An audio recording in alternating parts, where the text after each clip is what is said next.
बात चल रही है, ये तो खाली अपने अधिकार की बात कर रहे हैं। तब बाबा साहब अम्बेडकर ने कहा, जिस दिन देश हित में अम्बेडकर के हित में टकराव हो गया, जिस दिन देश हित में और अम्बेडकर के हित में टकराव हो गया, डॉक्टर अम्बेडकर अपने हित को छोड़ देगा।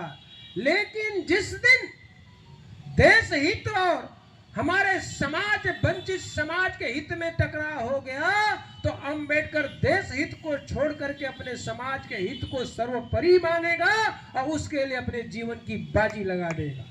ये बाबा साहब अम्बेडकर ने कहा कि हम लोग किस आधार पर हिंदू कहे जाते हैं।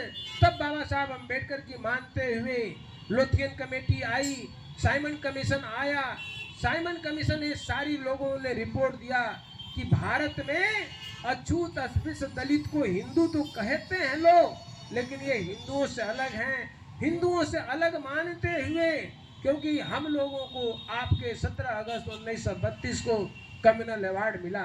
अब कम्युनल अवार्ड जब मिला हम लोगों को, वहीं से हम लोग आजाद हो गए। इस आजाद देश में आज आपको शिक्षा का आरक्षण मिल रहा है, आज आप लोगों को नौकरी का आरक्षण मिल रहा है, आज आप लोगों को राजनीति का आरक्षण मिलेगा।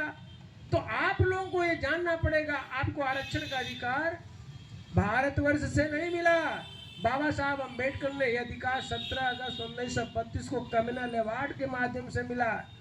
यही गांधी जी जब 17 अगस्त 1932 को मिला, उन्होंने 20 सितंबर 1932 को पृथक निर्वाचन अधिकार को छीनने के लिए आमरण अनशन कर दिया।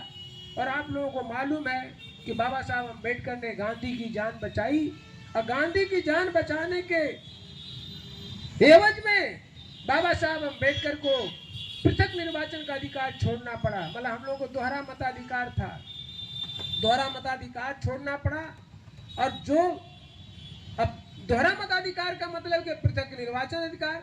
अब लोग, मैं ये समझाना चाहता हूँ अपने बच्चा लोग को, पृथक निर्वाचन का अधिकार ये था कि दलित कैंडिडेट होगा और दलित ही वोटर होगा, इसको कहते हैं पृथक निर्वाचन। लेकिन पृथक निर्वाचन के जगह आपका जब पूना फूट 24 सितंबर 1932 को हुआ, तो उस समय हम लोगों को दोहरा मताधिकार छिना गया, संयुक्त निर्वाचन प्रणाली आ गई। और संयुक्त निर्वाचन प्रणाली क्या होती है, पृथक निर्वाचन की क्या प्रणाली होती है, इसको आप लोग अपने दिमाग में बैठा लीजिए।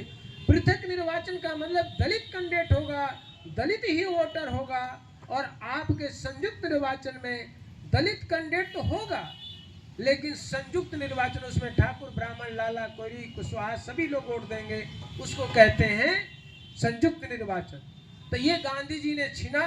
आज यही कारण है कि लोग सभा में, लोग जो पहुंच रहा है, जो पहुंच जा रहे हैं विधानसभा में, वो आपके अधिकारों की बात जो नहीं कर रहे हैं, अपने हित की बात करने लगे। अब बाबा साहब अम्बेडकर आपको याद आएंगे। बाबा साहब ने कहा समाज हित सर्वोपरि। आज लोगों को दिमाग में गया कि अपना हित सर्वोपरि। जब तक कोई समाज अपने हित के बारे में सोचेगा, उसका सामाजिक पतन तो होगा ही, उसका व्यक्तिगत पतन होगा। इसलिए अपने समाज को मजबूत करने के लिए, अपने आप को गरिमामयी जिंदगी प्रदान करने के लिए आप लोगों से अनुरोध है कि बाबा साहब अम्बेडकर के संविधान को समझिए। आज संविधान दिवस है, संविधान को जानिए, अपने मौलिक अधिकारों को जानिए, अपने मौलिक कर्तव्यों को जानिए।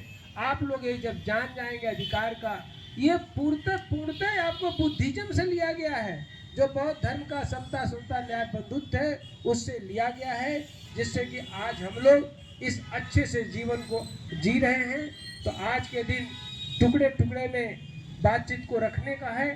तो अब मैं दूसरे वक्ताओं को मौका दूंगा और यहीं पर अपनी बात को विराम देता हूँ।